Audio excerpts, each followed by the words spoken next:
Hello student, क्या हाल चाल बच्चों। आज की इस वीडियो में मैं आपको पढ़ाने जा रहा हूं अबाउट थर्मोडायनेमिक इंडिकेटर डायग्राम। बच्चों, इंडिकेटर डायग्राम जो मैं आपको बताने जा रहा हूं, इस इंडिकेटर डायग्राम का यूज स्टेट ऑफ मैटर में भी होता है। इसके अलावा थर्मोडायनेमिक में जो ग्राफिकल प्रॉब्लम होते हैं, है ना, उस प्रॉब्लम में भी इंडिकेटर डायग्राम का बहुत ज्यादा जरूरत पड़ता है। बच्चों, इंडिकेटर डायग्राम में आपको उसको रीड करने आना चाहिए, ठीक है। और indicator diagram P versus V का होगा, तो उसको P वर्सेस T में आप कैसे कन्वर्ट करेंगे, T वर्सेस V में कैसे कन्वर्ट करेंगे, है ना। ये कन्वर्जन करने के तरीके भी मैं आपको बताऊंगा बच्चों। इसमें डिफरेंट पार्ट बताऊंगा, डिफरेंट प्रोसेस के लिए, ठीक है। आज मैं इस वीडियो में डिस्कस करने जा रहा हूं अबाउट आइसोथर्मल प्रोसेस, ठीक है बच्चों। तो आप ध्यान से देखना। सबसे पहली बात कि ये इंडिकेटर डायग्राम क्या होता है। तो मेरे प्यारे बच्चों, जो भी एक्सपेरिमेंटली ऑब्जर्व होता है उसको मैथमेटिकल फॉर्म में हम लोग कन्वर्ट करते हैं, पेन पेपर पे रिप्रेजेंट करते हैं, उसमें ऑब्जर्व करते हैं कि समय समय हर पॉइंट पे, हर एकदम स्मॉल कंडीशन पे क्या चेंज हो रहा है, ठीक है, किसमें क्या चेंज हो रहा है। ये सारी चीजें जो इंडिकेट करे, जो ग्राफ इंडिकेट करे, उसे हम लोग क्या बोलते हैं बच्चों, इंडिकेटर डायग्राम। और इंडिकेटर डायग्राम में फर्स्ट जो मैं आपको बताने जा रहा हूं बच्चों, इंडिकेटर डायग्राम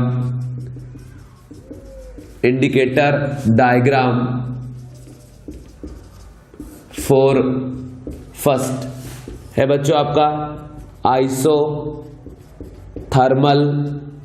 प्रोसेस। देखिए, थर्मोडायनेमिक में हम लोग आइसोथर्मल प्रोसेस के नाम से जानते हैं। और अगर मैं बात करूं स्टेट ऑफ मैटर का, तो वहां पे हम लोग बॉयल्स लॉ के नाम से जानते हैं, है ना। इसमें सिंपल सा कंडीशन है बच्चों, आइसो मतलब सेम, थर्म मतलब टेम्परेचर, ठीक है। तो आइसोथर्मल प्रोसेस में क्या होता है कि टेम्परेचर कांस्टेंट रहता है, कांस्टेंट, ठीक है बच्चों, for fixed amount of gas, for fixed amount of gas, that is बच्चों जो मोल होगा गैस का, मोल ऑफ गैस, ये भी क्या रहता है आपका, कांस्टेंट रहता है। ये बात भी आपको पता होना चाहिए, क्योंकि जब भी आप सिस्टम सेलेक्ट करते हो ना थर्मोडायनेमिक में, तो उसका अमाउंट जो रहता है उसको हम लोग फिक्स कर देते हैं। तो मोल ऑफ गैस यहाँ पे क्या है बच्चों, कांस्टेंट। तो आइसोथर्मल प्रोसेस में क्या दिया गया कि टेम्परेचर कांस्टेंट। अगर टेम्परेचर कांस्टेंट है मेरे प्यारे बच्चों, तो dt का वैल्यू या फिर delta T, dt small change, delta T large change is equal to क्या हो जाएगा बच्चों, 0। dt बोलिए या डेल्टा टी बोलिए, तो मतलब dt का वैल्यू बोलो, dt या फिर आप बोलो delta T is equal to क्या हो जाएगा, 0 in case of what, isothermal process. Okay my dear student, तो इस बात का आप लोग ध्यान रखिएगा। साथ ही साथ यहां पे जो प्रेशर एंड वॉल्यूम होता है ना, ये दोनों कैसा होता है बच्चों, वेरिएबल, ठीक है। प्रेशर और वॉल्यूम क्या है, वेरिएबल। और ऑब्जर्व ये हुआ है कि in case of isothermal process pressure inversely proportional to volume, that is बच्चों जब प्रेशर बढ़ेगा तो वॉल्यूम कम होगा, और अगर प्रेशर कम होगा तो वॉल्यूम बढ़ेगा। और ये जो भी आपको मैं पढ़ाने जा रहा हूं बच्चों, वो फॉर आइडियल गैस के लिए बता रहा हूं, ठीक है। तो ये बात आप ध्यान रखिएगा, क्योंकि थर्मोडायनेमिक में अगर कुछ भी मेंशन करके ना दे, है ना, तो हम लोग आइडियल गैस को ही सिस्टम सेलेक्ट करते हैं। और वैसे भी 90% प्रॉब्लम में बच्चों हम लोग आइडियल गैस को ही सेलेक्ट करते हैं as a what, system. Okay बच्चों, तो इस बात का आप लोग ध्यान रखिएगा। अब इसमें कंडीशन कैसा है, कंडीशन ये बच्चों कि pressure inversely proportional to volume, ये यहां का इक्वेशन है। अब देखो, अगर प्रोपोर्शनल साइन आप हटाओगे तो यहां पे क्या आ जाएगा, P is equal to K by V, where K is what, K is proportionality constant, ठीक है बच्चों। तो इस बात का ध्यान रखिएगा। तो यहां से कंडीशन क्या आ जाएगा कि PV is equal to what, K, मतलब प्रेशर और वॉल्यूम का जो प्रोडक्ट है वो कांस्टेंट है, K के बराबर है। मतलब प्रेशर और वॉल्यूम किसी भी कंडीशन पे आप इनका प्रोडक्ट निकालेंगे तो वो कांस्टेंट ही आएगा, वो अलग आने वाला नहीं है। प्रेशर को वॉल्यूम में जब मल्टीप्लाई करेंगे एक वैल्यू आएगा, प्रेशर कुछ भी रखो, वॉल्यूम कुछ भी रखो, for a given amount of gas, for a given system, इन दोनों का प्रोडक्ट K के बराबर रहेगा। अब इसमें कंडीशन कैसा है बच्चों कि अगर वॉल्यूम बढ़ेगा तो प्रेशर कम, प्रेशर बढ़ेगा तो वॉल्यूम कम, एक बढ़ेगा तो दूसरा ऑटोमेटिक क्या होगा बच्चों, कम होगा। ठीक है, तो ये कंडीशन आप यहां से ध्यान रखिएगा। अब इसके बाद अगर मैं आपको बता दूं तो इसमें देखिए जरा कंडीशन क्या है कि जैसे अगर हम बात करें कि P V is equal to के, तो पी इनवर्सली प्रोपोर्शनल टू क्या हो गया आपका भी। तो बच्चों भी बढ़ेगा तो पी कम होगा, सॉरी भी कम होगा तो पी बढ़ जाएगा। ठीक है, तो ये कंडीशन है। तो यहां पे अगर हम ग्राफ बनाएंगे तो वैसे ही ग्राफ बनेगा जैसे X Y is equal to C, है ना। इसमें x इक्वल टू क्या आपका c बाई वाई, मतलब y बढ़ रहा है तो x कम, y कम होगा तो x ज्यादा। तो यहां जो ग्राफ बनता है बच्चों वो रेक्टेंगुलर हाइपरबोलिक ग्राफ बनता है, तो इस बात का जरा ध्यान रखिएगा। ठीक है, तो यहां जब ग्राफ हम लोग बनाएंगे बच्चों P वर्सेस V का, तो ये इस तरीके से ग्राफ बनेगा, रेक्टेंगुलर हाइपरबोलिक ग्राफ बनेगा, जिसमें अगर आप नीचे जाओगे इस तरीके से तो मतलब वॉल्यूम बढ़ रहा है और प्रेशर कम हो रहा है। अगर आप ऊपर जाओगे बच्चों तो इसका मतलब क्या हो रहा है कि वॉल्यूम कम हो रहा है और प्रेशर क्या हो रहा है, बढ़ रहा है। तो या तो ग्राफ डाउनवर्ड जाएगा या ग्राफ अपवर्ड जाएगा। डाउनवर्ड जा रहा है तो वॉल्यूम बढ़ रहा है, अपवर्ड जा रहा है तो वॉल्यूम कम हो रहा है, डाउनवर्ड जा रहा है तो प्रेशर कम हो रहा है, अपवर्ड जा रहा है तो प्रेशर बढ़ रहा है। तो ये बात है। अभी देखिए या तो प्रेशर बढ़ेगा या कम होगा, दैट इज या तो वॉल्यूम चेंज बढ़ेगा या कम होगा, मतलब चेंज तो होना ही है। तो इस ग्राफ में रिप्रेजेंट करना पड़ेगा कि चेंज में कौन बढ़ रहा है कौन कम हो रहा है। ठीक है, ऐसे ही काम होने वाला नहीं है। तो मतलब दिस इज नॉट 100% करेक्ट, यहां पे साथ में बताना पड़ेगा कि क्या हो रहा है नहीं हो रहा है। तो यहां पे दो केस बनेगा, तो वो दोनों केस में इंडिविजुअली डील करूंगा। अब एक बात और बच्चों कि आइडियल गैस इक्वेशन आपने पढ़ रखा होगा कि P V is equal to what, nRT।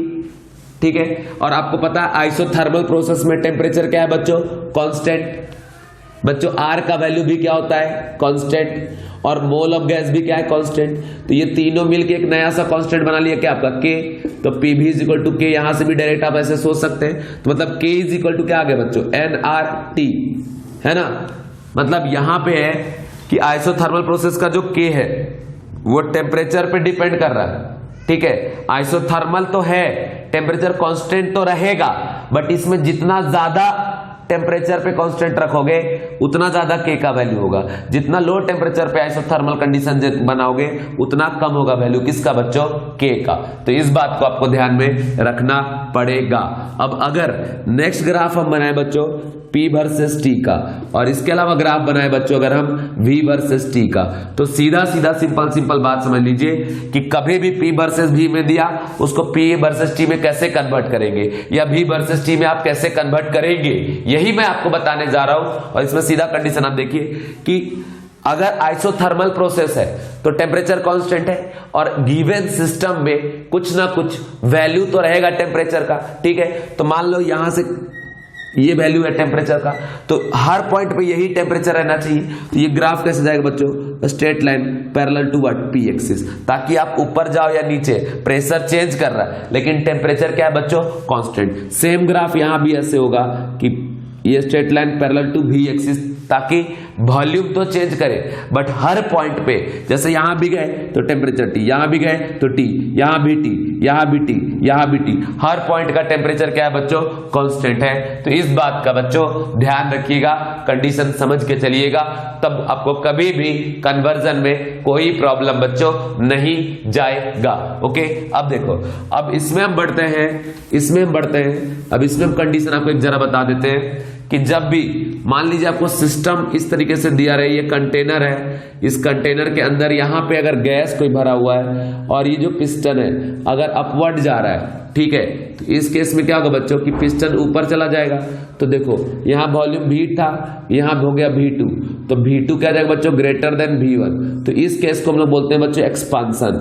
ठीक है, एक्सपांसन बोलते हैं, एक्सपांड कर गया। ठीक है, तो अगर ऊपर से प्रेशर P लग रहा था ना, तो यहां जाके प्रेशर कम हो जाएगा।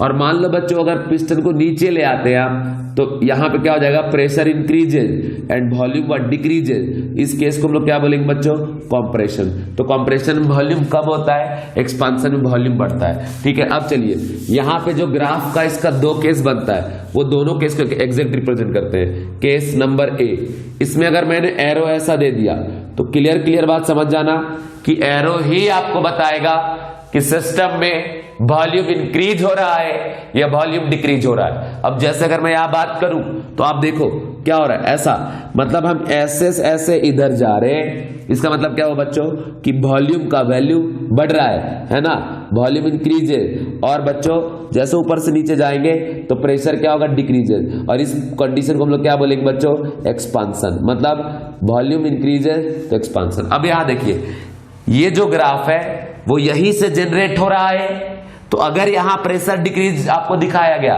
तो इस ग्राफ में भी प्रेशर डिक्रीज होना चाहिए। तो इसमें एरो कैसा देंगे, इस तरीके से डाउनवर्ड, मतलब हम ऊपर से नीचे आ रहे हैं, तो ऊपर से नीचे आने के प्रोसेस में क्या होगा, प्रेशर डिक्रीजेज। और अब देखो अगर इस ग्राफ को हम यहां से जनरेट करा रहे हैं तो यहां पे वॉल्यूम क्या आ रहा है बच्चों, बढ़ रहा है, तो यहां भी हम वॉल्यूम क्या करेंगे, बढ़ाएंगे। मतलब ये एरो किधर जाएगा, अपवर्ड, मतलब धीरे धीरे धीरे वॉल्यूम का वैल्यू क्या हो रहा है, बढ़ रहा है। इस बात का बच्चों आप ध्यान रखना। तो ये एक दूसरे में सबको ऐसे आप कन्वर्ट करेंगे। ओके माय डियर स्टूडेंट, इस बात का आप ध्यान रखना। देखो बच्चों, और आप शेयर तो करोगे नहीं अगर आप वीडियो मेरे देख भी रहे हो तो, ठीक है, और ना तो आप लाइक करेंगे ना शेयर करेंगे, कुछ मत करो, कोई दिक्कत नहीं है। ठीक है, समझ रहे हो, क्योंकि तुम लोगों को कितना भी बोल ले, कितना मेहनत लगता है वीडियो बनाने में ना, वो तुम लोग एक दिन बना के देखो तो समझ में आएगा। ठीक है, पूरा सेटअप करना, फिर पढ़ाना टाइम निकाल के, ठीक है, बहुत लगता है मेहनत, लेकिन आपको ना तो इसको शेयर करना है ना कुछ करना है, नहीं करो कोई दिक्कत वाली बात नहीं है। ठीक है, समझ रहे हो। तो अब आगे बढ़ते हैं बच्चों। तो ये कंडीशन हो गया यहां तक आपका।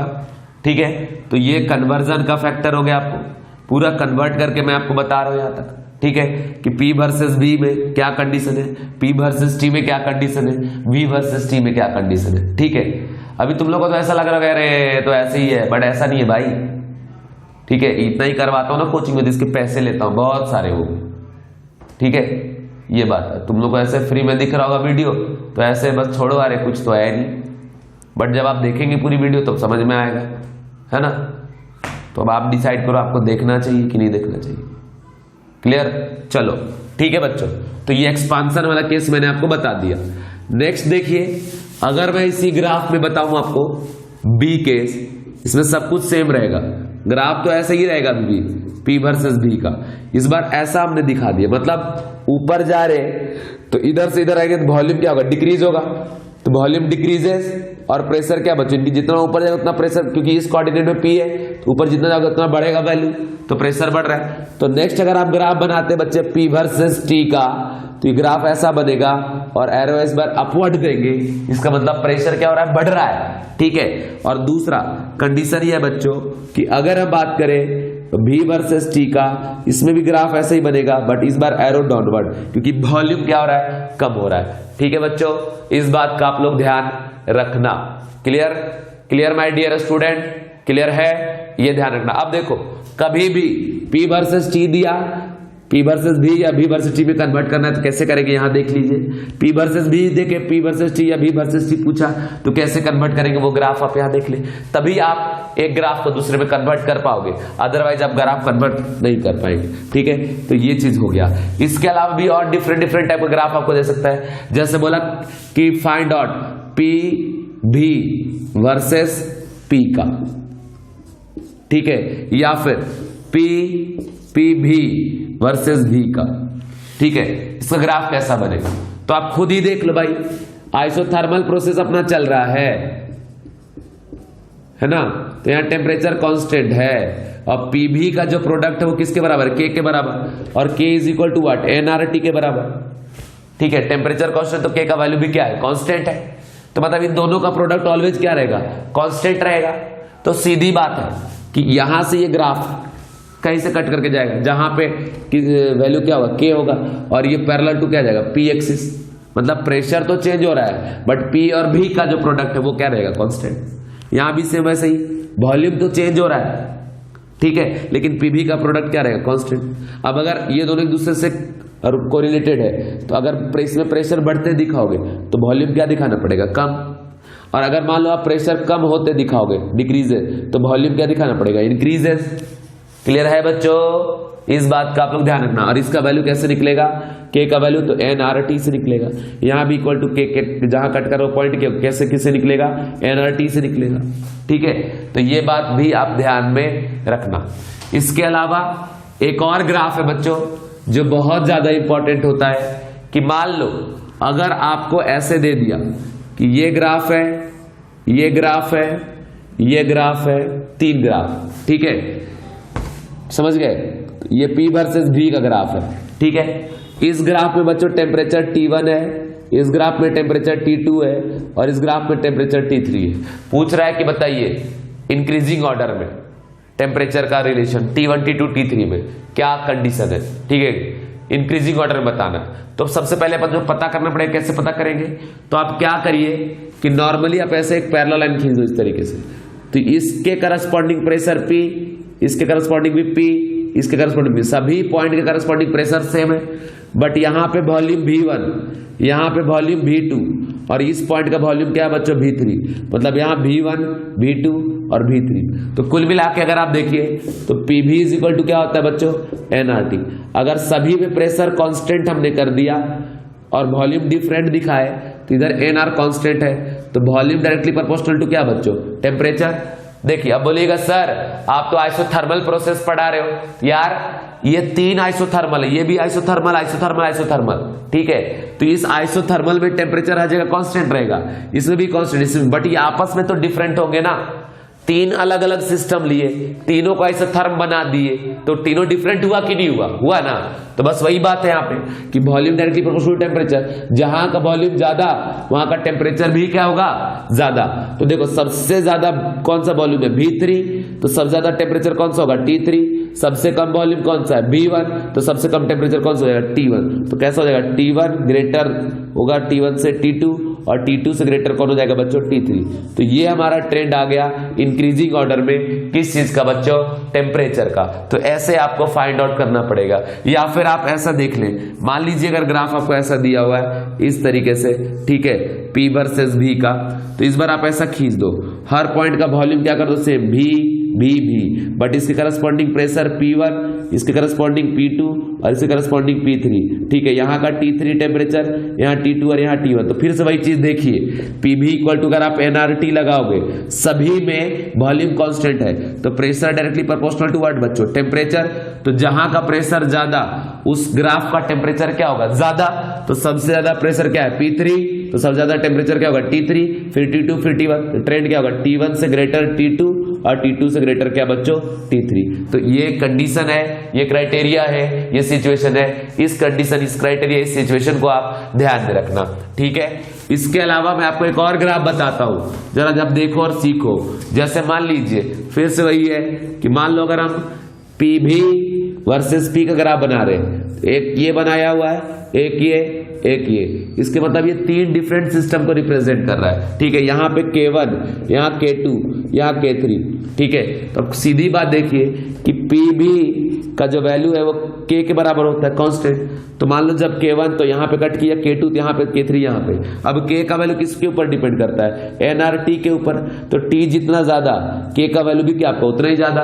अब इन तीनों में देखो बच्चों, सभी सबसे ज्यादा K कौन सा है, K3 है, यहाँ का T3, यहाँ का T2, यहाँ का T1। तो डिक्रीजिंग ऑर्डर में T3 सबसे ज्यादा, फिर T2 और सबसे कम कौन सा बच्चों, T1। तो इस तरीके से हम लोग टेम्परेचर चेकआउट करेंगे। ठीक है, कोई दिक्कत कहीं भी किसी भी टाइप का परेशानी नहीं होना चाहिए। इसके अलावा अगर आपको क्वेश्चन ऐसा पूछा कि ये ग्राफ है बच्चों P वर्सेस V का, यहाँ टेम्परेचर T1, यहाँ टेम्परेचर T2 और यहाँ टेम्परेचर T3, आपको बोला बताओ इनके बीच में रिलेशन क्या है, T1 T2 T3 में रिलेशन क्या है। तो आप सीधा बताओ भाई ये आइसोथर्मल का ग्राफ है, तो जो टेम्परेचर है यहाँ वही यहाँ वही यहाँ, हर पॉइंट का टेम्परेचर क्या होगा, सेम।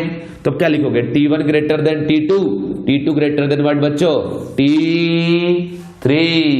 ठीक है, अगर वीडियो पसंद आया तो लाइक करो, शेयर करो, सब्सक्राइब करो और करवाओ। ठीक है, समझ गए बच्चों। बहुत दिनों से मैं वीडियो अपलोड नहीं कर पाया था क्योंकि टाइम नहीं मिल रहा है, क्लासेस बहुत ज्यादा बढ़ गई हैं अभी, है ना, बहुत सारे बैचेस में भी हमारी क्लासेस लग गई है, तो इसलिए टाइम नहीं मिल पा रहा। लेकिन आज से मैं वीडियो डालूंगा, है ना, ऐसा मैंने प्लान किया है। ओके बच्चों, बाय बाय, टेक केयर बच्चों।